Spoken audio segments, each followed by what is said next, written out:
Luis Toro. Qué alegría poderles saludar. Les recomiendo seguir viendo este canal, La Fe de la Iglesia, con el hermano José Plasencia.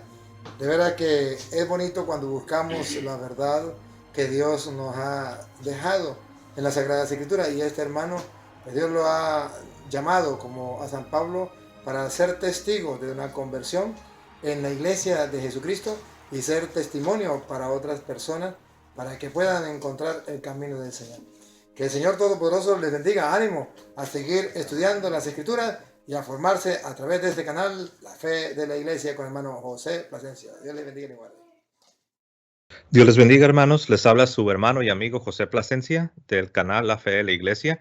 En esta ocasión tenemos un programa especial. Vamos a tratar pasajes bíblicos que como protestantes nunca vimos, entre comillas, ¿no? Porque sí los vimos, sí los leímos, pero nunca los entendimos con la claridad que ahora como católicos, nuestro invitado especial y yo ahora los podemos ver desde una perspectiva mucho más amplia. Bueno, y como ya se dieron cuenta, tenemos un invitado especial. Su nombre es Jorge Roque. Él es convertido también, ex bautista, y el día de hoy él nos va a estar compartiendo, estaremos dialogando sobre ciertos pasajes de la Sagrada Escritura que como protestantes, por decirlo así, entre comillas, nunca vimos. Y ahora les queremos compartir eso a ustedes y para que tengan una mayor perspectiva de por qué nuestros hermanos separados leen la Biblia una y otra vez, pero cuando llegan a ciertos pasajes que son, por decirlo así, son muy católicos, no los ven o los pasan por alto, o qué sucede, ¿no? Bueno, pues sin más preámbulos, mis amados hermanos, vamos a darle lugar a nuestro hermano Jorge. Hermano Jorge, Dios te bendiga. ¿Cómo estás, hermano? Bendiciones, gracias. Todo muy bien por acá. ¿Cómo estás tú?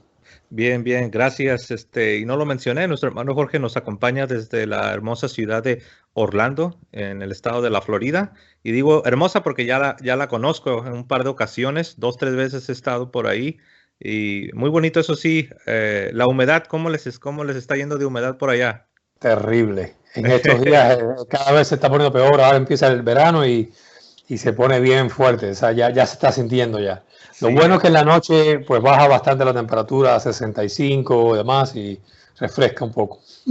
Perfecto, pues bienvenido, mi hermano. Pues ¿qué te parece, Jorge, si nos compartes cuál es el primer pasaje que quieres considerar para que todos lo podamos buscar quizás en nuestras Biblias? Sí, mira, el primer pasaje lo tengo abierto acá, es Primera de Timoteo, capítulo 3, verso 15.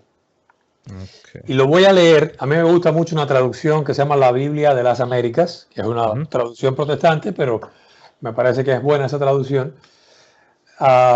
Y dice así, dice, pero en caso que me tarde, le dice Pablo a Timoteo, te escribo para que sepas cómo debe conducirse uno en la casa de Dios, que es la iglesia del Dios vivo, columna y sostén de la verdad. Mira, ese pasaje yo lo leí y lo ignoré siempre. Es decir, yo leía la primera parte de cómo uno debe comportarse. O sea, es importante comportarse en la iglesia de Dios vivo. Ok. Pero nunca le presté atención a ese detalle que dice que esa iglesia de la cual se está refiriendo Pablo, en la cual tiene que haber un modo de comportarse, pues esa iglesia es la columna y sostén de la verdad. ¡Wow! Es decir, a mí honestamente lo ignoré completamente. Lo vine a descubrir cuando ya empecé en el proceso buscando precisamente videos con otros protestantes que se estaban convirtiendo al catolicismo y yo estaba buscando. Porque para mí el concepto de iglesia no era ese grupo de apóstoles que Jesús confió, los envió imponiéndole las manos y soplando sobre ellos. Ese grupo de apóstoles que después que muere Judas, pues no cualquiera viene, sino que después de estar en un tiempo de oración y ayuno, escogen a uno y le imponen las manos sobre él. Es decir, que había sucesión, había un orden para escoger quiénes eran los representantes, los ministros de la iglesia. y había una continuidad desde los apóstoles. No era una cosa al azar de que cualquiera se levantaba en la asamblea y decía, pues ahora yo soy apóstol. No, o yo soy presbítero, o yo soy epístola. Amén. Pastor. No. Había una continuidad y había un orden. Entonces, el concepto de iglesia que yo tenía era todos los cristianos, toda persona que cree que Jesús es el Señor, que cree que la palabra es inspirada, que es la palabra de Dios, y que Jesús murió en la cruz por nuestros pecados, y cree en el Espíritu Santo y en el Padre, o sea, lo que es la Santísima Trinidad, pues estos son cristianos. Cualquiera que niegue la Trinidad, cualquiera que niegue la divinidad de Jesús, cualquiera que niegue que las Escrituras son inspiradas por Dios, cualquiera que niegue la eficacia de la crucifixión de Cristo, ese no es cristiano. O cualquiera incluso que añada libros a la Biblia, ese no es cristiano. ¿Verdad? La iglesia invisible, tenías yo creo que sí, igual también. Era una iglesia invisible, una familia de creyentes. No importa cuál denominación, no importa cuán contradictorios a veces fuesen el entendimiento de temas tan importantes como la salvación, la redención, el bautismo, la Santa Cena, no importa cuán diferente sea la opinión sobre eso, cualquiera que tuviera esos temas principales era cristiano para mí. O era parte de la iglesia. Era parte de la iglesia. Entonces, podrías, como quien dice, podrías tener diferentes grupos con la Biblia en la mano, diferentes grupos con diferentes doctrinas, contradiciéndose incluso los unos a los otros, restándose autoridad incluso los unos a los otros, pero aún así todos entran en la misma canasta de la iglesia invisible, ¿correcto? Correcto. Y bueno, se suponía que siempre y cuando hubiesen estos temas básicos principales, pues, y ya la persona ha aceptado al Señor o había tenido un proceso de conversión y arrepentimiento y conversión, pues entonces era parte de la iglesia. Entonces, pero había un detalle que no había visto y era precisamente esto, la autoridad de los apóstoles. Vamos, en la iglesia protestante depende de qué grupo estés. Si estás en un grupo pentecostal o de estos no denominacionales carismáticos, pues prácticamente los pastores son como si fueran semidioses, súper ungiditos, con una unción especial. En la iglesia bautista y en la iglesia más histórica, los presbiterianos y demás, bueno, el pastor es un hermano más elegido por la asamblea o nombrado por la asamblea. No es especialmente ungidito, pero sí tiene una preparación especial. Pero no veíamos como que tenía que haber una continuidad irrompible, no sé si dije la palabra correcta, sin interrupción. Inquebrantable. Inquebrantada. Una continuidad inquebrantada desde los apóstoles hasta el día de hoy. O sea, eso nunca lo pensé, ni vi que era necesario. Cuando tú lees este pasaje, te das cuenta de un detalle importante. Y es que la iglesia es la columna y el sostén de la verdad. La iglesia, no la palabra de Dios, no Pablo, específicamente él individualmente, no Timoteo, no la asamblea, la iglesia. Bueno, ¿qué cosa es la iglesia que hace que sea columna y sostén de la verdad? Eso para mí fue una pregunta extremadamente fuerte. Digo, wow, ¿qué cosa es la iglesia? ¿Qué define entonces la iglesia? Bueno, para empezar tuve que entender que la iglesia entonces no era necesariamente todos los fieles así por sí solo, sino que tenía que incluir un ingrediente importante y era precisamente una continuidad directa con los apóstoles. Pero, ¿qué significa esta continuidad? Que había como, no sé, un hilito, un cordón entre creyente y creyente. Bueno, sí, ese cordón o ese hilito era precisamente la enseñanza de los apóstoles. Lo que ellos habían enseñado directamente a las iglesias. Entonces, de ahí viene la segunda escritura, que me llamaba la atención, o que me llamó mucho después la atención, y que yo nunca le presté atención, porque siempre creíamos que, bueno, si no está yo creía en las 5 sola escritura. Si no está en la Biblia, pues no es cierto, no anatema sea. No lo Pero creo. la segunda escritura, Ujú. que venía acompañada de esta primera y que me tocaba fuertemente, era segunda de Tesalonicenses 2:15. Segunda de Tesalonicenses 2:15. Y dice Ujú. así: así que, hermanos, estad firmes y conservad las doctrinas que os fueron enseñadas, ya de palabra, ya por carta nuestra. Es decir, que los apóstoles enseñaron de dos maneras, a través de dos vehículos: por palabra, oralmente, o por escrito. Una de las cosas que, por ejemplo, yo nunca me pregunté hasta ese momento que empecé a buscar, Ujú. yo nunca me cuestioné de dónde salió la Biblia. ¿Sabes? Un poco como que por arte de magia uno piensa que la Biblia dice así, ¡bum! Y te cayó en la mano.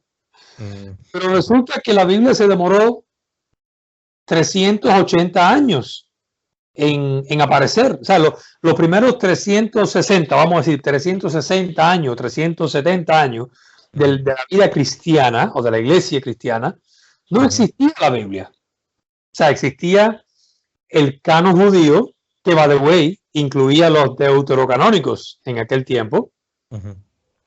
y existía cartas, algunas cartas que a partir de los años 40, 50, por ahí, fue cuando empiezan a escribirse.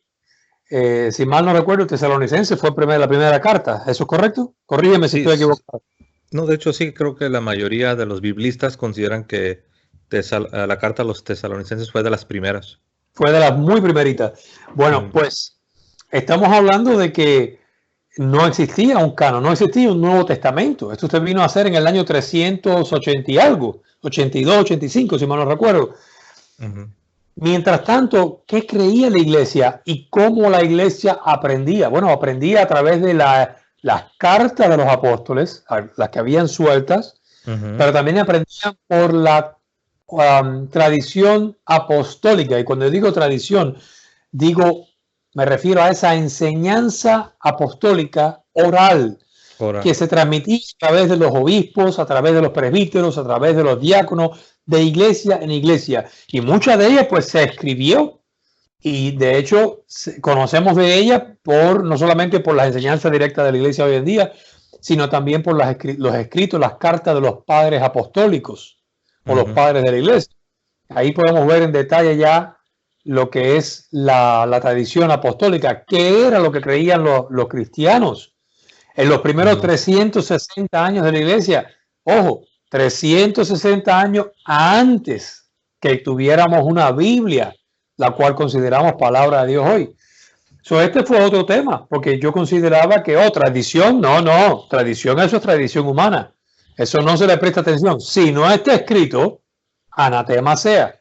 Que Pero de resulta hecho, que la misma tradición escrita ujú. nos dice que hay que prestar atención y conservar y guardar y estar firmes en la enseñanza que los apóstoles nos transmitieron a través de palabra o Ujú. por escrito.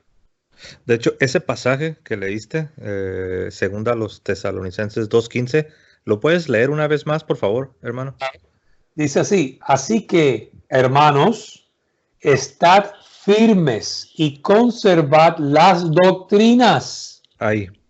Ahí, de hecho, ya se ha mencionado, ¿no? En otros videos, pero ahí la palabra doctrinas en el griego es paradosis, que traducido al castellano o a cualquier otra lengua, se traduce como tradición. Ahí no sería doctrinas, aunque son parte de, pero ahí apegándonos al griego y siendo honestos con el texto, ahí es, como acabas de leer, es que el apóstol les está diciendo que permanezcan firmes y que conserven las tradiciones. Ahora, en la gran mayoría de las traducciones protestantes, yo en mis manos tengo la Reina Valera, ¿verdad? Y también la Reina Valera no traduce incorrectamente, no traduce paradosis como tradiciones, aquí lo traduce en el singular, dice retener la doctrina. Ahora, si uno va al griego, es paradosis. Y si tú le preguntas a cualquier biblista, a cualquier lingüista, cómo se traduce paradosis al castellano, La respuesta es, se traduce como tradición. Ahora, la gran pregunta del $1.000.000 es, ¿por qué las traducciones protestantes, la gran mayoría, en lugar de traducir como tradiciones, traducen como doctrinas?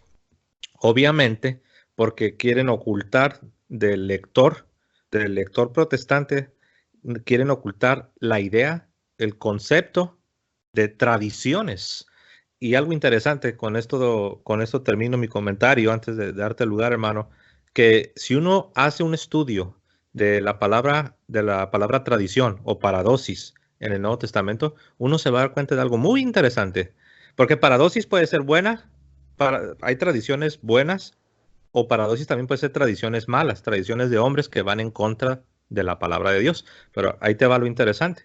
Si tú buscas la palabra paradosis en el Nuevo Testamento, las únicas veces que los traductores de la Reina Valera, me voy a enfocar en la Reina Valera, las únicas veces que ellos decidieron traducir paradosis como tradición fue cuando se usa en el sentido negativo.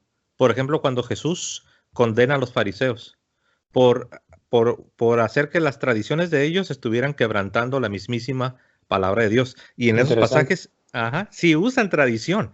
Pero ahora, también en el Nuevo Testamento se usa tradición en un sentido muy diferente, en el sentido que nos acabas de explicar, que en el sentido de palabra de Dios. La tradición que venía de Jesús a los apóstoles y a las primeras generaciones y hasta nuestros días, la tradición apostólica. No, pero cuando se habla de tradición como palabra de Dios, como algo bueno, como lo acabas de leer, como algo que se nos pide que lo retengamos, que lo conservemos, que lo pasemos.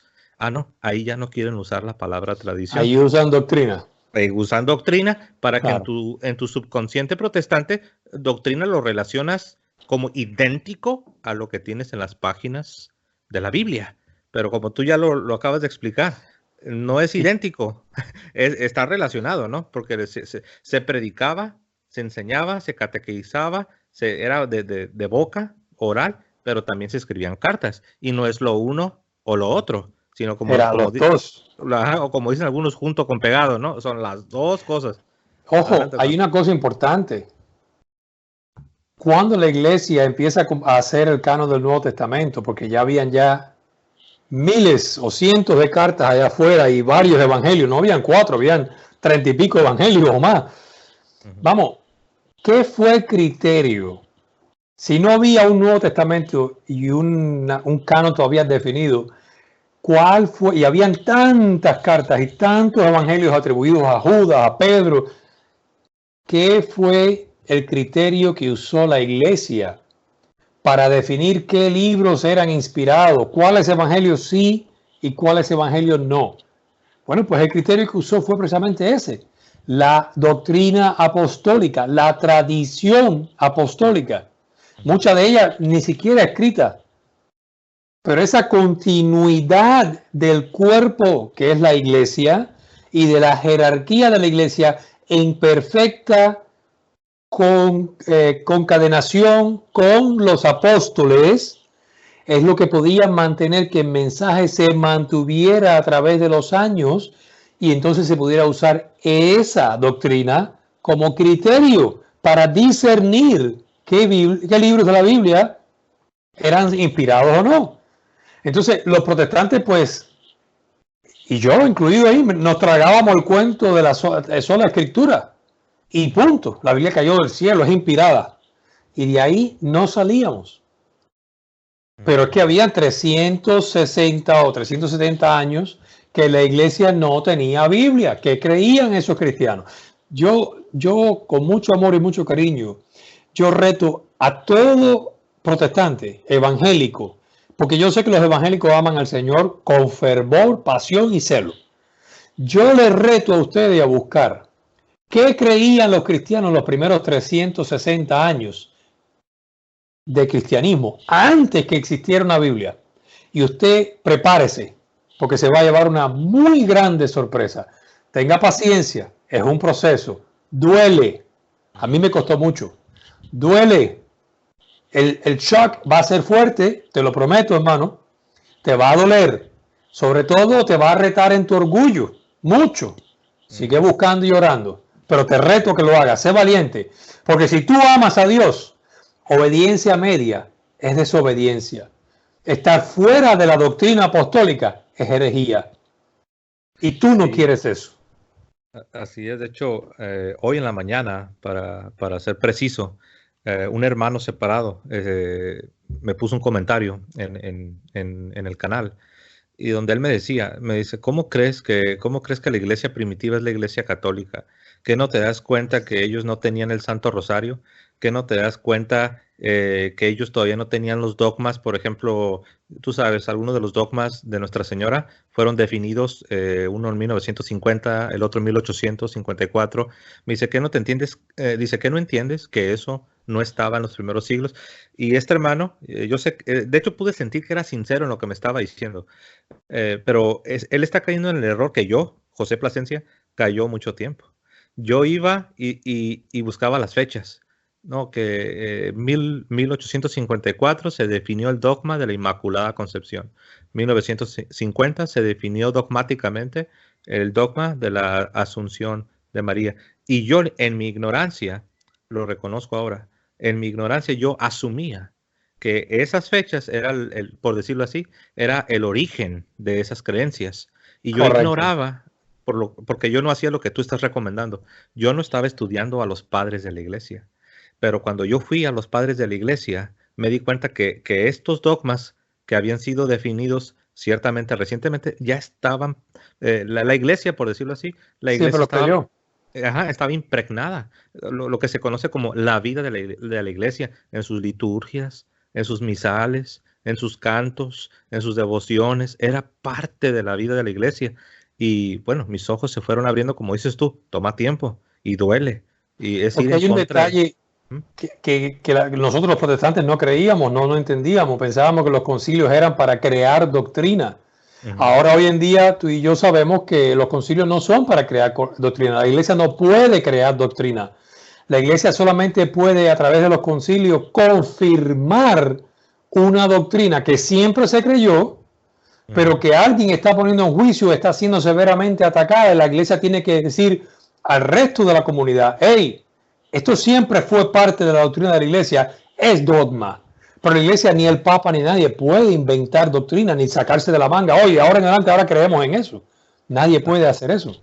Y ahí es donde entra el primer pasaje que nos compartiste, Jorge, donde dice que la iglesia es la columna y el fundamento de la verdad. Porque muchas veces cuando escuchamos la verdad, pensamos en la verdad como algo etéreo, algo invisible volando en el aire, pero no es así. La verdad tiene que ver con qué debo creer. ¿Bautizo a mis niños o no los bautizo? ¿Qué necesito? ¿La salvación la pierdo o no la pierdo? ¿Hay sacramentos o no hay sacramentos?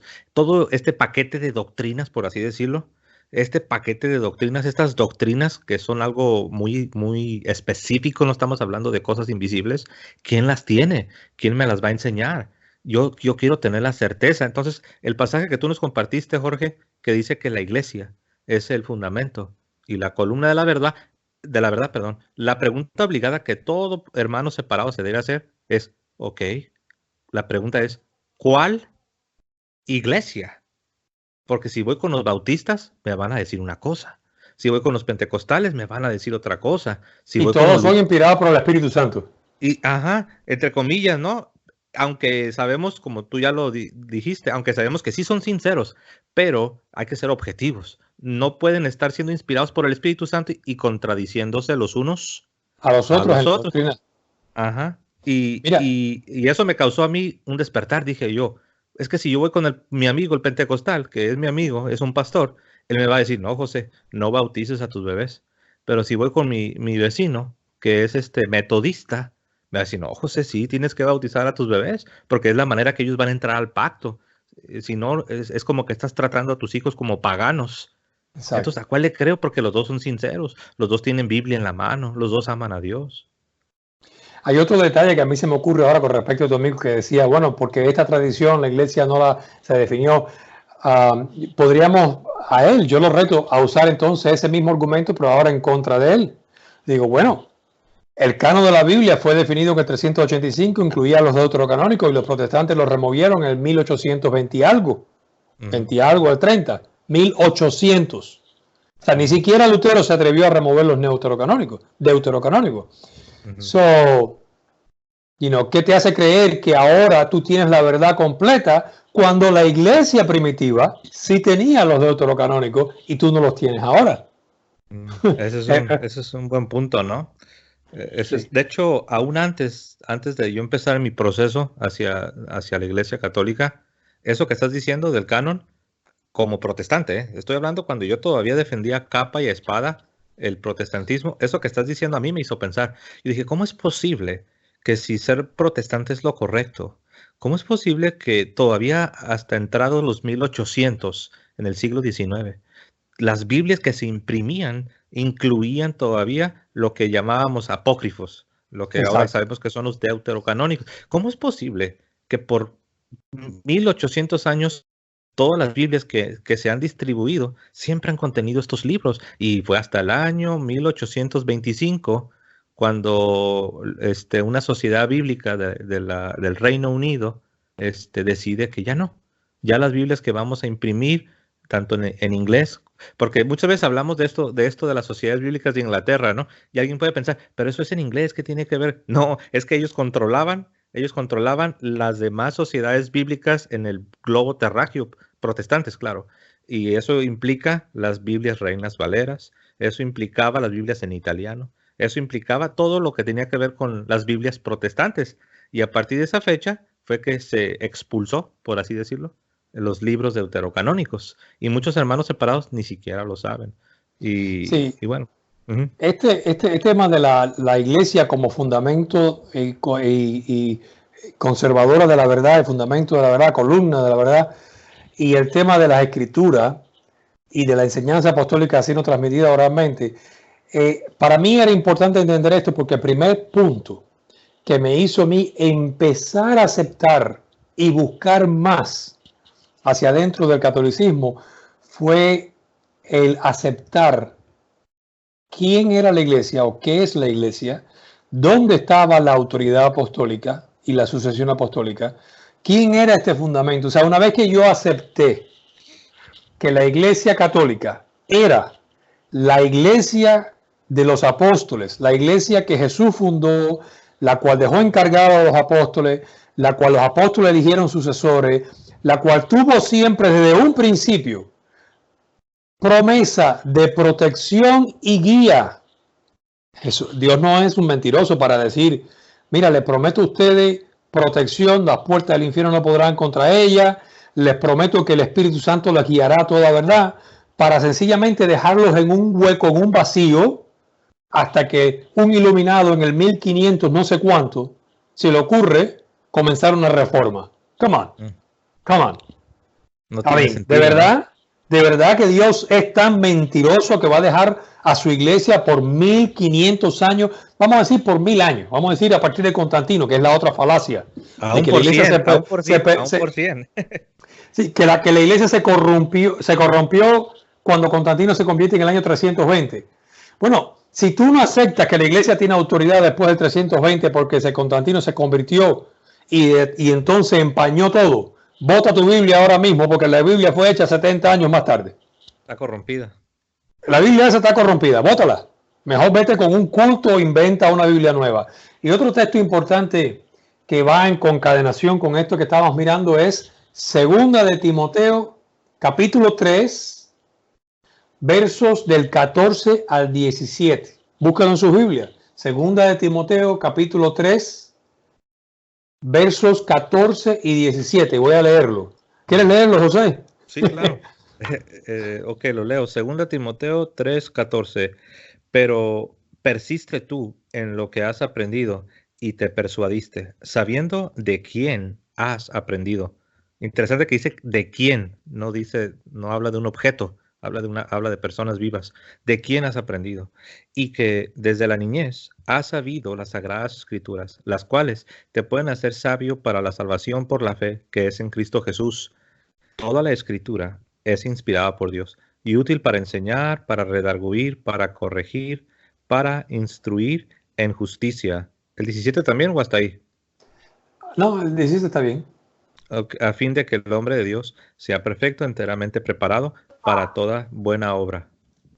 Yo quería que lo leyeras para que lo hicieras con la Reina Valera, porque yo tengo la Biblia de las Américas y quería ver cuál era la diferencia Pero fíjate, nosotros siempre leíamos esto y esto era una de las cosas que nos apoyaba con lo de sola escritura. Que esto era, pues la palabra es lo que es inspirado por Dios y es, por lo tanto, lo que es bueno para reprender, corregir, instruir en justicia y para equipar a los cristianos para que puedan vivir una vida de santidad y con buenas obras. Bueno, pero Pablo, cuando le escribe esto a Timoteo, esto fue 320, 340 años antes que existiera el Nuevo Testamento.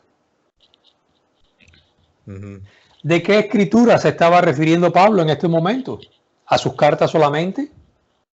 ¿A cuáles cartas? Había una cantidad de cartas circulando que muchas de ellas incluso fueron descartadas porque no eran inspiradas o no tenían el mensaje completo, consistente que los apóstoles habían transmitido. Pablo aquí tiene que haberse estado refiriendo al Antiguo Testamento, porque era lo único que existía como canon en ese momento. Y quizás algunas cartas que ya estaban circulando de Pedro o de los apóstoles directamente, ¿verdad? Específicamente se me viene a la cabeza las cartas que mandaron a través de los enviados que fueron al Concilio de Jerusalén o al Concilio Apostólico, donde se definieron si los cristianos que eran gentiles se tenían que circuncidar o no. Pero aquí no se refería al Nuevo Testamento porque obviamente no existía todavía. Nuevo Testamento, ojo, escuchen esto, el Nuevo Testamento apareció 300 y tantos años después que Pablo escribió esto a Timoteo. Son muchos años. ¿Qué creía la iglesia entonces en ese tiempo que no había Nuevo Testamento? Obviamente, la autoridad de la iglesia, la autoridad de los que eran representantes de la iglesia, enseñando y transmitiendo oralmente y por carta la doctrina que habían recibido directamente de los apóstoles, era primordial. Por eso Pablo sin ningún problema le llama a la iglesia la columna y sostén de la verdad. Sí, sabes, algo que tal vez pueda ayudar a nuestros hermanos es que ellos cuando leen este pasaje que dice que toda la escritura es inspirada, lo primero que hay que entender es que aquí Pablo está hablando de la naturaleza de la Biblia. ¿Cuál es la naturaleza? Que es divina, es inspirada. Aquí no está hablando de la extensión de la Biblia, ni siquiera está diciendo que solo la Biblia. Ese es otro detalle, que aquí no dice que únicamente la escritura es lo que se necesita para corregir, para enseñar. No está diciendo eso, solamente está diciendo que la escritura es útil. Pero bueno, aquí está hablando de la naturaleza, que es palabra de Dios. Pero es interesante el versículo 10 de ese mismo capítulo 3, 2 Timoteo 3:10, dice esto: pero tú has seguido mi doctrina, conducta, propósito, fe, longanimidad, amor, paciencia. Y en el versículo 14, en la última parte del versículo 14, dice, sabiendo de quién has aprendido. Entonces, ¿a dónde voy? Para hacerlo corto.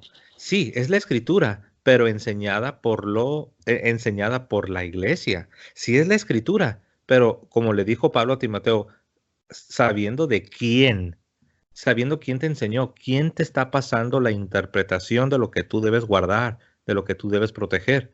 Entonces, los hermanos separados deben hacerse esa pregunta. Sí, tengo la Biblia en la mano, pero ¿de quién he aprendido? ¿Quién me ha transmitido las interpretaciones que yo tengo en mi cabecita?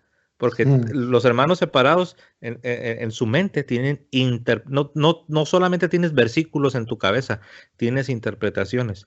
Pregúntate a ti mismo, lo que yo creo, estas interpretaciones, ¿quién me las pasó? ¿De quién las he aprendido? Si eres bautista, la respuesta lógica sería, pues, de tu pastor bautista. Si eres un metodista, pues la respuesta es, pues, de tus pastores metodistas.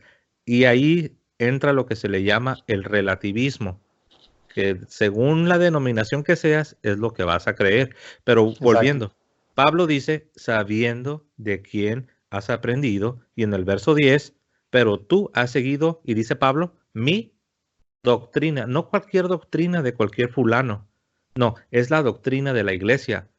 Y eso se conecta con que la iglesia es el fundamento y es el pilar de las verdaderas interpretaciones. Y no solamente eso, añadiendo lo que estaba a este versito de la que dice toda escritura es inspirada y al comentario que tú acabas de hacer de que no solo la escritura, te voy a recordar de nuevo 2 de Tesalonicenses 2:15, que fue la segunda cita. Doctrinas que les hemos enseñado de palabra y por carta. Obviamente no es solo la escritura, hay algo más, ¿verdad? Pero fuera de la familia, obviamente, es difícil de escuchar. A mí me viene a la mente un ejemplo. Dice que la Biblia o la doctrina de la iglesia, la doctrina completa de la iglesia, viene siendo como una caja de tesoro de una familia, ¿verdad? Y en esta caja de tesoro está los recuerdos de cuando los abuelos se citaron por primera vez y tomaron un café por primera vez, y hay una chapita de un refresco que fue la primera soda que tomaron juntos, y hay una rosa disecada que es la primera rosa que él le regaló, y un botón de una camisa que se le cayó un día que ella lo abrazó y de pronto con su vestido pues le arrancó el botón a su camisa. Entonces dentro de este baúl o tesoro, cajita de tesoro, hay una serie de cositas y algunas cartas y postales y cosas de los abuelos. Entonces la gente de la familia, sin tener todo explicado y escrito, sabe, oh, mira, esta es la chapita del primer refresco soda que se tomaron nuestros abuelos.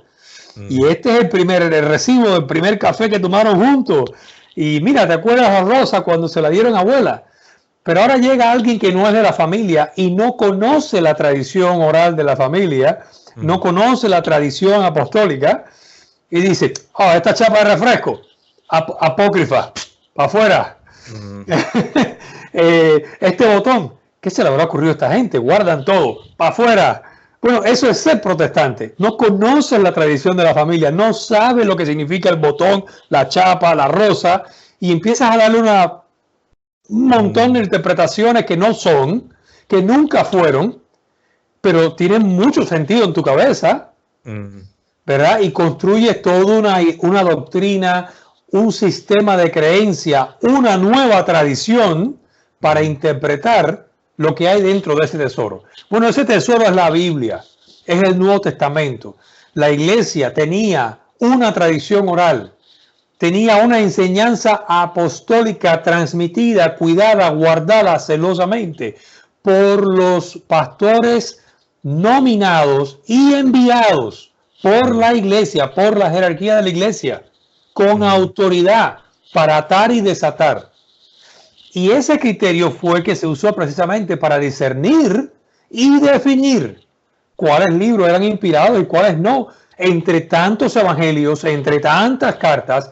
De nuevo, si no aceptas la autoridad de la iglesia porque Constantino se convirtió, bota tu Biblia. Es muy católica, es muy imperial.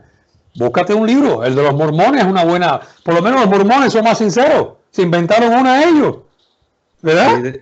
Sí, de hecho sí, ¿no? Ellos al menos pueden decir, no, pues es que no nos basamos solo en la Biblia, porque ellos tienen otros libros y son consistentes, digamos, por decirlo así, tienen esa consistencia, que al menos no reclaman basarse 100% en la Biblia, porque reconocen que tienen sus propias tradiciones, tienen sus propios libros sagrados.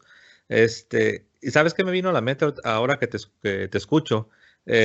Cuando Irineo de León, San Irineo de León, está debatiendo con un grupo de herejes. Llega un momento donde los herejes están usando la misma escritura para rebatir a la iglesia. Cosa interesante, ¿no? Usar la misma Biblia para tratar de refutar a la iglesia que obviamente Dios, por medio de su iglesia, nos da la Biblia. Y entonces llegan y toman el libro de la iglesia para refutar o tratar de refutar a esta iglesia que nos ha dado la Biblia. Y lo mismo que hizo el diablo con Jesús en la tentación en el desierto. Usó la palabra. Así es, usando la misma palabra, pero dándole su toque, ¿no? Dándole su torcedura, ¿no? Igual como la serpiente, ¿no? Que tomó la palabra de Dios que les dio a Adán y a Eva y le dio su torcedura, ¿no? Con que Dios les dijo y le cambió, ¿no? Pero bueno, ¿sabes? Me vino a la mente, hay un autor, no sé si lo has escuchado, Chesterton, No. Te lo recomiendo, y para todos los hermanos que nos están siguiendo, es G.K. Chesterton.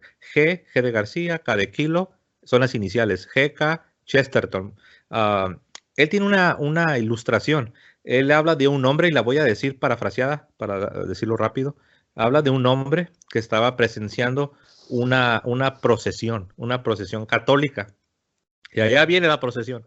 Y viene la procesión y el sacerdote viene delante de todos los feligreses con sus vestiduras, y los feligreses vienen, algunos traen algunas imágenes sagradas de nuestro Señor, de Nuestra Señora, de algún santo, incluso algunos traen unas velas, y vienen unos cantando una melodía, algunos músicos, y este hombre está ahí presenciando toda esta procesión.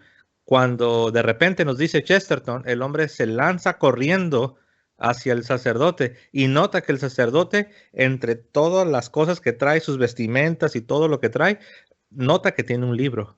El hombre le arrebata el libro al sacerdote y sale corriendo.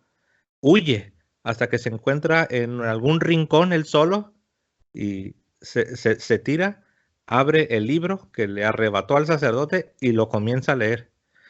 Y después de que ha leído el libro, va y enfrenta al sacerdote y a los feligreses y a toda la procesión y les dice: este libro es la verdad, este libro es lo único que nos da la verdad. Todas estas vestimentas, todas estas velas, todos estos cantos, todas estas imágenes sagradas, toda esta idea de un sacerdote, todo esto está mal, pero este libro es lo único que tiene la verdad. Y Chesterton decía que desgraciadamente eso ha sucedido con muchos de los hermanos separados, que toman el libro de la iglesia, que es la palabra de Dios, pero que le fue depositado a la iglesia. Toman la Biblia, toman el libro de la iglesia y quieren usar la misma Biblia para, o sea, en otras palabras, ¿qué hizo este hombre de la ilustración de Chesterton? Va y le arranca el libro a estos católicos, va y le arranca el libro a este sacerdote. Y después usa el mismo libro del sacerdote de la iglesia para decir que todas sus demás prácticas, todas sus demás creencias, todas sus demás tradiciones que no están de manera explícita en ese libro, todo es basura. O sea, ¿cómo puedes confiar en la iglesia? ¿Cómo puedes confiar en la iglesia para decir que el libro que tienes en la mano es verdad? Y ser inconsistente y decir que todas las demás cosas que tiene la iglesia obviamente deben ser rechazadas, obviamente son basura, por así decirlo. O sea, es inconsistente. Estás confiando en la iglesia para creer en la veracidad de la Biblia, pero no estás confiando de la iglesia para creer en todo lo demás que pertenece a la fe cristiana, que pertenece al depósito de la fe. Es como que yo diga ahora: este reloj es perfecto, es ideal, pero el relojero que lo hizo, ese es un tonto, tiene 1000 ideas en su cabeza que están locas, pero hello, él fue el que diseñó el reloj que tanto te gusta. Así Mira, es. hay otro punto importante, que la otra cita bíblica que de verdad esta yo la pasé, y esta sí como que me golpeaba, pero de verdad prefería ni siquiera meterme en ella. Era Juan 6, desde el verso 47 al 67. Yo leí 1000 veces ese pasaje y dije: esto tiene que ser simbólico. Y lo leí 1000 veces, pero a veces me golpeaba y decía: concho, pero Jesús insiste que esta es mi carne y esta es mi sangre. Y le dice a los discípulos que, bueno, algunos se fueron porque decía que la enseñanza era muy dura, pero después, cuando se queda solo con los 12, le dice a los 12: bueno, pues si ustedes se quieren ir también, váyanse. Y yo les vuelvo a decir. Entonces el hombre vuelve a repetir, Jesús en este caso: mira, si no comes mi cuerpo y mi sangre, no hay verdaderamente vida en ustedes. Yo de verdad, honestamente, le pasé por arriba muchas veces y yo dije: bueno, quizá ahí entiendo por qué los católicos se creen lo que se creen, que un pedazo de pan es el cuerpo de Cristo, y que un poco de vino es la sangre verdadera de Cristo, la que derramó en la cruz, ¿sabes? Pero eso es una ignorancia. Yo pensaba 1000 cosas, pero de verdad que a veces me golpeaba, porque me golpeaba ver cómo en Jesús No le cayó atrás a los que ya se habían ido y les dijo a los apóstoles, como le dijo quizás en otras ocasiones con otras parábolas. Bueno, a ellos lo he dicho en parábolas para que no me entiendan, pero a ustedes se las explico ahora. A estos 12 no les dijo, bueno, ahora les explico. Era una metáfora lo que yo estaba haciendo, ¿no? Una parábola. Yo no me estaba refiriendo que el cuerpo mío de verdad había que comérselo. Vamos, como les expliqué en las otras parábolas, y ahora les estoy explicando para que ustedes sí entiendan, ahora les explico que esto es una metáfora, una parábola. No, Jesús no hizo eso. Jesús les fue para arriba otra vez y les dijo, ¿se quieren ir ustedes? Yo les digo que yo soy el pan verdadero y si ustedes no me comen, no hay verdaderamente vida en ustedes. Mira, yo te viste comentarios fuera del video. A mí me encantan los signos evangélicos, los signos protestantes. ¿Sabes? Hay cada himno en la iglesia bautista que son, wow, a mí todavía yo los canto y me llega al alma. Escucho una predicación de un pastor bautista y wow, me encanta. Y a veces siento deseos, incluso casualmente la iglesia bautista que está al lado de mi parroquia católica, tiene el servicio a la misma hora de la misa católica. A veces he sentido el deseo de ir a la misa, perdón, al servicio protestante, al culto bautista, porque de verdad yo amo a los bautistas, amo a los protestantes, a los evangélicos. Sé el fervor y el amor que tienen, lo conozco. Sé la alegría que siente cuando ven a otra persona convertida al Señor, que busca la conversión diaria, que está buscando servir al Señor. Se alegran genuinamente de ver a un hermano. Y yo sé que son sinceros. Y a veces yo siento ese deseo, te lo había comentado, pero yo no puedo perder la oportunidad de disfrutar de ver ese momento donde el verdadero ministro asignado por la iglesia con verdadera sucesión, sin interrupción, desde los apóstoles hasta el día de hoy, ese sacerdote cuando pronuncia las palabras que Jesús dijo según él lo mandó, y veo que Jesús glorificado, resucitado en su plena gloria, se manifiesta, pero escondido a través de un pan y a través de un vino, como él mismo lo había hecho. Cuando tú crees en la presencia real de Jesús en la Eucaristía y sabes que Jesús de Nazaret, el mismo que caminó, predicó en Galilea, el mismo del cual nos enamoramos leyendo los evangelios y leyendo las escrituras y aplicando nuestra vida, el mismo al cual sentimos dentro de nosotros mismos, que nos dice, ven a mí, carga mi yugo, que es ligero. Ese mismo que nosotros sentimos que nos testifica en nuestro espíritu que somos hijos, está de verdad presente ahí, realmente allá al frente, y te está mirando de regreso. No hay himno, no hay predicación por muy inspiradora y motivadora que sea, que pueda reemplazar el momento ese de mirar al Señor y decirle, Señor, aquí estoy, como le pasó a este hermano que tú entrevistaste. Yo he visto ese video varias veces, me fascina. Cuando él descubrió la Eucaristía y fue allá y dice que como la gente pensaba que estaba loco, pero no importa, él se derramó completo como la mujer que tenía el derrame de sangre y tocó el manto de Jesús y quedó sana por la fe de ella. Cuando él creyó que ese Jesús, el mismo Jesús de Nazaret que predicó en Galilea y del cual él estaba enamorado a través de la Escritura, cuando él vio que ese Jesús estaba ahí escondido atrás del pan y detrás del vino, como le pasó a los discípulos de camino de Maús, que de pronto Jesús se desaparece y ¡pum! Al partir del pan lo reconocen y de pronto Jesús se desaparece, como queriéndoles decir, de ahora en adelante me reconocerán a través del partir del pan, no más en una presencia física. Cuando tú crees en eso, cuando tú sabes que Jesús está ahí, que vino, como él dijo en Juan 6, 47 al 67, como maná caído del cielo, el verdadero pan para que tú puedas caminar y alimentarte. Cuando tú crees de verdad que recibir a ese Jesús y morder su carne y beber su sangre es lo que verdaderamente pone vida en ti, no hay ni predicación, por muy elocuente que sea, ni himno, por muy fantástico y glorioso que sea, que pueda reemplazar la presencia real de Jesús.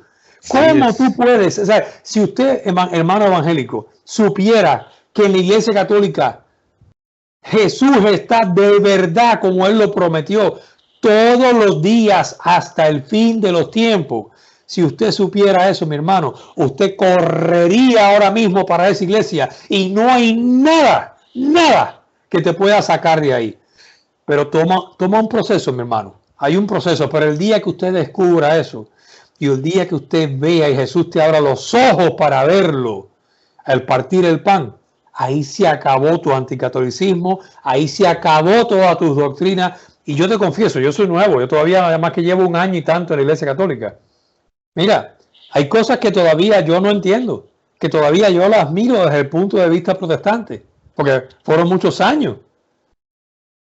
Pero todo, como dijo Pablo, todo es basura. Basura.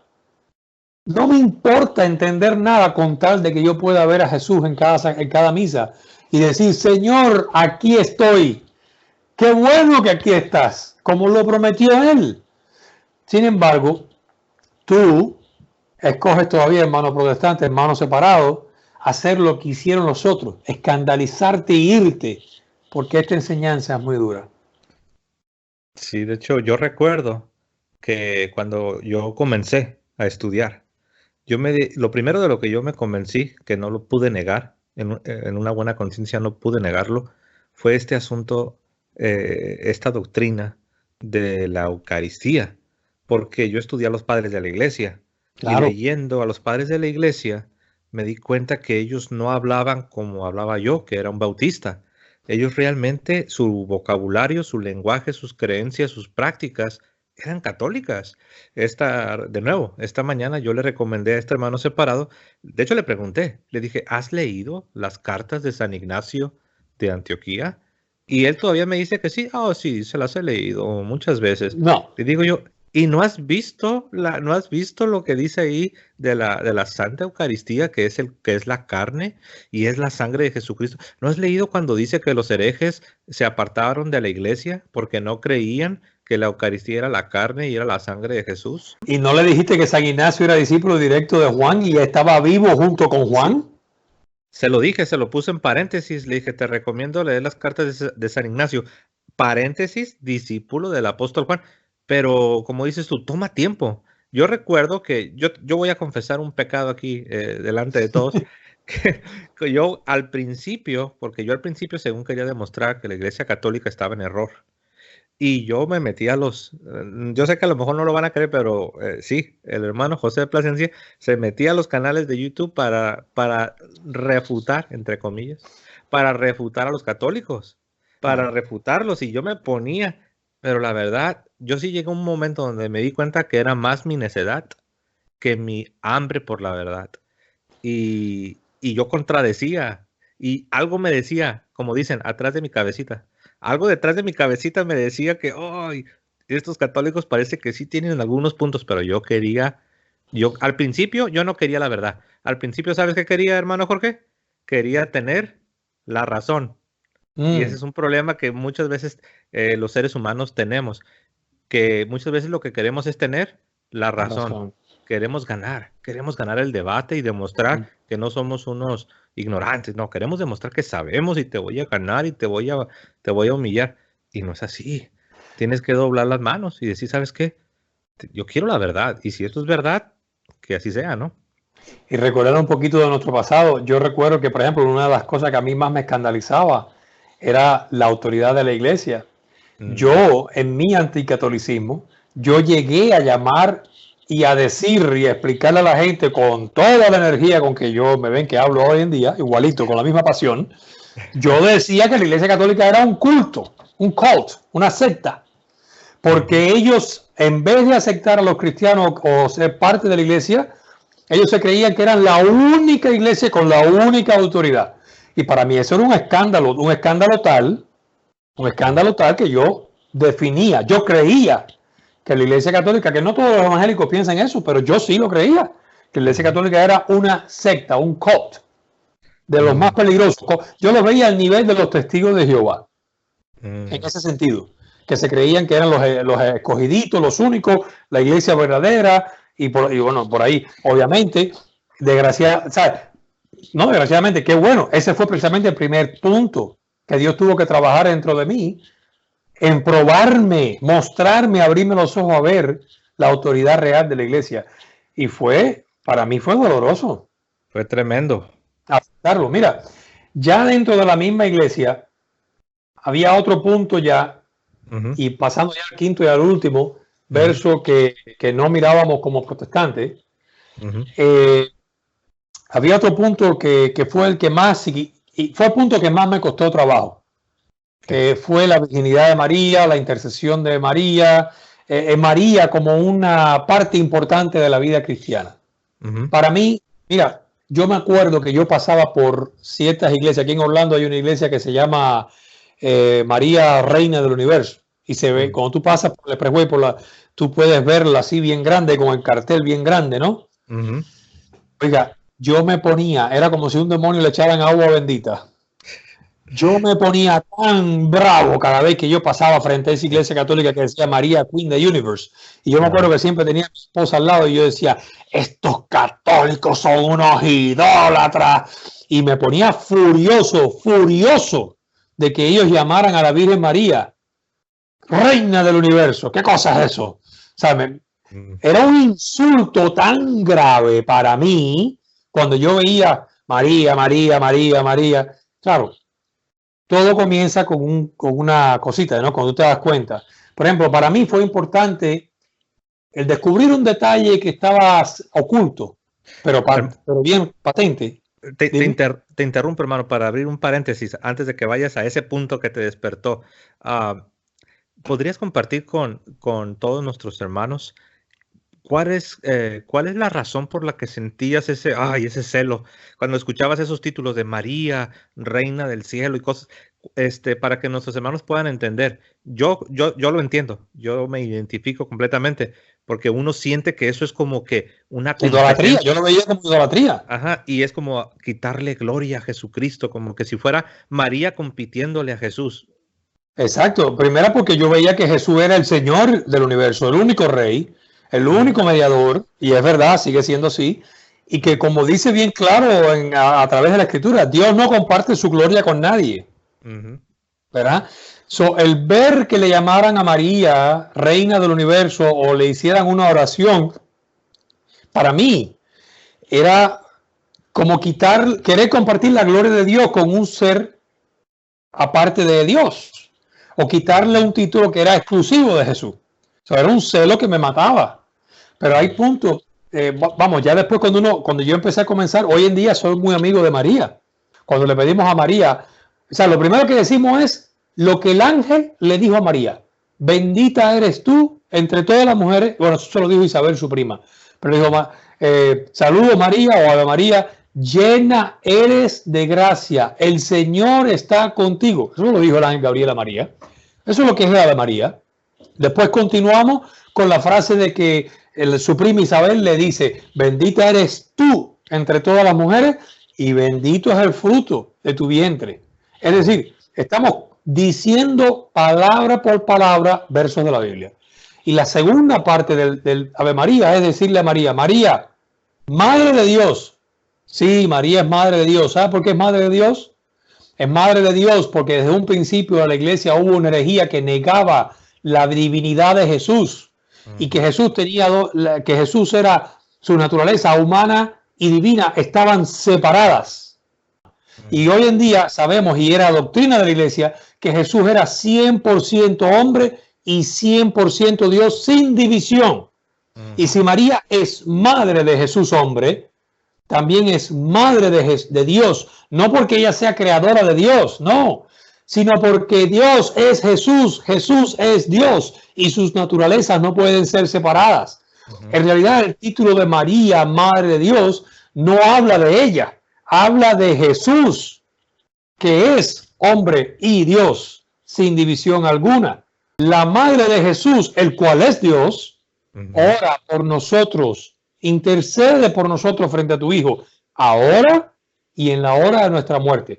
De la misma manera que yo oro e intercedo por mis hermanos en la iglesia, y que tú, hermano protestante, hermano evangélico, hermano separado, haces sí, con toda naturalidad. Tú intercedes por tus hermanos, por los deseos, por las necesidades de tus hermanos. Lo que pasa es que los hermanos protestantes piensan que la iglesia es nosotros nada más, los que estamos vivos aquí abajo. Y ojo, la iglesia es toda la iglesia, incluyendo la que ya está en el cielo, de la cual sabemos a través de revelación, de la cual sabemos a través de la transfiguración en el monte donde Jesús se aparece con Moisés y con Elías, a Pedro y los apóstoles, ¿verdad? Obviamente esa gente no está muerto y enterrado, obviamente están en algún lugar glorificado con un cuerpo nuevo, con una identidad nueva, o sea, con una, no identidad, pero con una forma de vivir diferente, pero todavía presentes, porque Jesús se apareció con ellos, a los apóstoles, ¿verdad? Con respecto a la asunción de María a los cielos. Yo quiero notar que esto no es la primera vez que Dios lo hace.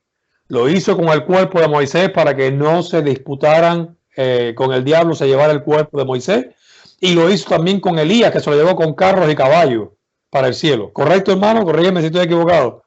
Bueno, la escritura nos dice que Enoc caminó con Dios y dice que no fue hallado Enoc porque se lo llevó el Señor. Se nos dice que Elías también fue llevado a los cielos. De Moisés, se nos dice que Dios mismo se encargó de sus restos. Y ahí hay algunas tradiciones judías, algunas sí dan a entender que fue llevado a la presencia de Dios. Otros dicen que no, que cuando dice que Dios se encargó de sus restos, o diríamos de otra manera, de darle sepultura, que se refiere a que Dios le dio, valga la redundancia, que Dios le dio sepultura en algún lugar que no se sabe. Entonces, Perdón, te interrumpí. No, solo iba a decir que los que sí sabemos que sí fueron llevados al cielo es Enoc. Enoc fue llevado al cielo y Elías. Right. En el caso de Moisés no podemos tal vez afirmarlo, porque dice que Dios se encargó de sus restos, ¿verdad? Pero de Enoc y de Elías, la misma Sagrada Escritura sí nos dice que sí fueron asuntos al cielo, llevados. Al igual que llevados, por decirlo así, entre comillas, arrebatados al cielo, al igual que Nuestra Señora, ¿verdad? María, la Virgen María. Sí, y ojo, que la iglesia desde un principio, la iglesia primitiva, afirmaba lo que le llamaban la dormición de María, o sea, que María no murió, sino que cayó dormida y el cuerpo se desapareció. Una vez que lo pusieron en la sepultura pensando que estaba muerta, pues desapareció el cuerpo cuando fueron a chequear. Y hasta el día de hoy no existe ni un solo grupo cristiano, ni los ortodoxos, ni ningún grupo del Medio Oriente que reclame que tengan la tumba de María, o que los restos de María, o que María no murió y fue enterrada y se corrompió.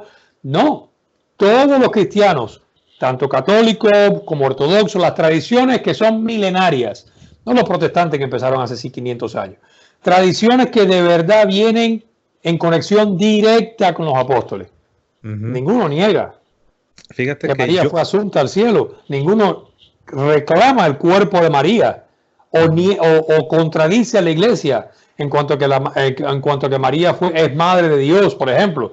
Eso actually fue una de las cosas que desde un principio la iglesia definió, y fue este detalle que a los protestantes se les va, a mí se me fue, esto lo descubrí recientemente. Dice, y es Juan capítulo 19, versos 26 y 27. Y aquí hay algo bien sólido que está escondido en este pasaje. Juan 19, capítulo 26 y 27. Y dice así: y cuando Jesús vio a su madre y al discípulo a quien él amaba, que estaba allí cerca, dijo a su madre: mujer, he ahí a tu hijo. Y después le dijo al discípulo: he ahí a tu madre. Y desde aquella hora, clave, presten atención, y desde aquella hora el discípulo la recibió en su propia casa. Mira, una de las cosas que todos creemos, protestantes y católicos, es que Jesús, y lo dice la Biblia, Jesús fue obediente y no rompió la ley de ninguna manera, ni siquiera la ley de Moisés, porque si no hubiera pecado. Si María hubiese tenido más hijos carnales, hijos de sangre ella, que ella les dio a luz, Jesús no hubiera hecho eso, de darle su madre a uno de sus discípulos, porque estaría rompiendo la ley de Moisés, porque la ley de Moisés habla claramente que si la madre queda viuda y no tiene más hijos sobrevivientes, debe buscar descendencia con el hermano de su esposo. Y si no tiene hermano ni nada por el estilo, entonces los hijos carnales de la madre, en obediencia al mandamiento de honrarás a tu padre y a tu madre, debían encargarse de la manutención y la protección de su madre. Si Jesús hubiese tenido más hermanos, hijos de María, su madre, no hubiera podido darle legalmente, según las leyes de Moisés, no hubiera podido darle su madre a Juan y mucho menos él recibirla en su casa.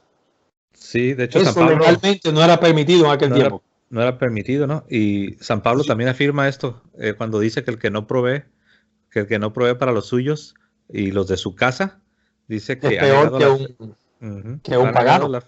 Negado la fe, y es peor que un pagano, es peor que un incrédulo.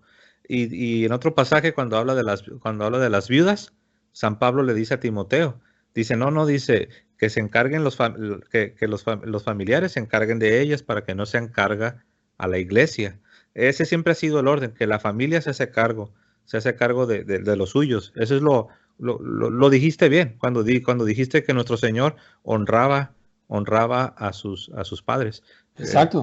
Y eso es cierto. Y este pasaje, qué bueno que lo estás recalcando, porque si Jesús hubiese tenido hermanos, lo honroso y lo correcto hubiera sido que ellos se encargaran de la mamá. Lo que va de acuerdo con la ley es que Jesús hubiera obedecido la ley y entonces uno de sus hermanos se encarga de su madre. Pero obviamente de la única manera que él podía hacer lo que estaba haciendo era que legalmente, en concordancia y obediencia con la ley de Moisés, es que la madre no tuviera más hijos carnales, sino que los otros hermanos eran parientes, primos, que en aquel tiempo, by the way, en hebreo no existe la palabra primo. ¿Sabes? Eso es un término que no era usado para nada. Cualquiera era hermano. Un primo en la misma nación, tú eras hermano por eso, pero en este caso el padre Luis Toro tiene un video buenísimo donde él va uno por uno de todos los nombres de las personas definiendo, mira, no era el hijo de María, la madre de Jesús, era de María la tal y María la más cual, y entonces él lo prueba, lo desmantela en un video excelente. Y algunos preguntan, y antes de que se me escape, porque no quiero que se me escape esto que quiero compartir, hermano. Algunos preguntan, ¿pero por qué le llaman madre? Y este verso que nos acabas de compartir, estamos en San Juan 19, 27, de la iglesia. Nótese que estamos en el Evangelio de San Juan, que se le conoce como un evangelio teológico. Recordemos que los otros tres, Mateo, Marcos y Lucas, se les conoce como los evangelios sinópticos. Este cuarto evangelio, aún los protestantes lo reconocen los teólogos, le llaman el evangelio teológico, porque en este evangelio no es así como los demás, que se van narrando los eventos cronológicamente, ¿no? Correcto. Aquí se van expresando verdades de la fe cristiana, verdades teológicas como la encarnación, como el bautismo, nacer del agua, del espíritu, como la Eucaristía, comer la divinidad de Jesús, la Trinidad, la Trinidad, la divinidad de Jesús, que Él es la palabra que crea. Cuando dice la escritura es extraordinaria. Cuando dice a quienes ustedes perdonen los pecados, les serán perdonados. Entonces es un evangelio rico en teología, rico en sacramentos. Y aquí, en este evangelio, lo leo, tú ya lo leíste, hermano, pero yo lo leo de nuevo. Capítulo 19, verso 27. Después dijo al discípulo, que nos representa ahí, porque dicho sea de paso, los demás apóstoles habían huido, ¿no? Le dice, he ahí a tu madre. Antes le dice a María, le dice, he ahí tu hijo. Y luego voltea y ve al discípulo. Y viéndole a los ojos, le dice, he ahí tu madre. ¿Y por qué estoy diciendo esto? Porque yo mismo, como protestante, yo no entendía. ¿Por qué los católicos dicen nuestra Madre María? Exacto. Y aquí, en este evangelio teológico, obviamente está esto aquí, que no se narra. Esto no se narra. En los otros, en los sinópticos, en Mateo, en Marcos, en Lucas, no se nos especifica, pero aquí sí. He ahí tu madre.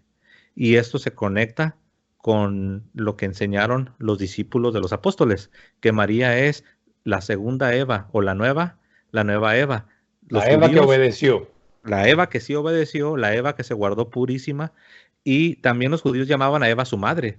En la tradición judía había varias madres. A Eva se le llama madre. A Sara también en Isaías 51 se dice, vean a su madre, vean a la roca de donde fueron sacados Abraham. Y dice, y Sara, que os dio a luz. Entonces este asunto de la maternidad en el pueblo de Dios no es ajeno, está en la misma Sagrada Escritura. Y a María, como dice el Catecismo, en el orden de la gracia, a María le llamamos nuestra madre, es nuestra madre según el orden de la gracia. Y eso se entiende más cuando uno medita en qué significa que María es la nueva Eva, como tú lo dijiste, hermano, la Eva que sí obedeció, la Eva que le dijo sí a Dios, que le dijo no a la serpiente, y se cumple lo que dice ya en Génesis, ¿no? Génesis 3:15, pondré enemistad entre la serpiente y la mujer, entre la simiente de la serpiente y la simiente de la Así mujer. es. La segunda Eva, ¿no? Entonces, ella es nuestra madre según el orden de la gracia, como lo dice el Catecismo, y esto lo quería explicar, porque yo batallé con esto. Decía, ¿cómo es que María es la madre de los cristianos? Y no lo entendía, hasta que entendí que ella era la segunda Eva, hasta que entendí lo que nos acabas de compartir. Y Para mí eso fue un pasaje, primer punto para poder abrirme a estudiar más, porque para mí fue difícil. muy bien, pues hermano Jorge, gracias hermano, gracias por tomar de tu tiempo y compartir con todos nosotros. Y bueno, hacerles saber a todos hermanos que nuestras oraciones del hermano Jorge y las mías están con ustedes, oramos por ustedes, nuestro deseo es que conozcan la plenitud de la verdad, Amén. la plenitud de la fe cristiana. Gracias a todos, que tengan un hermoso día, que Dios les bendiga. Gracias hermano Jorge, hasta luego. Gracias Que a ti tengan por invitarme nuevamente. un bendecido día, hasta luego. Bendición. Bye.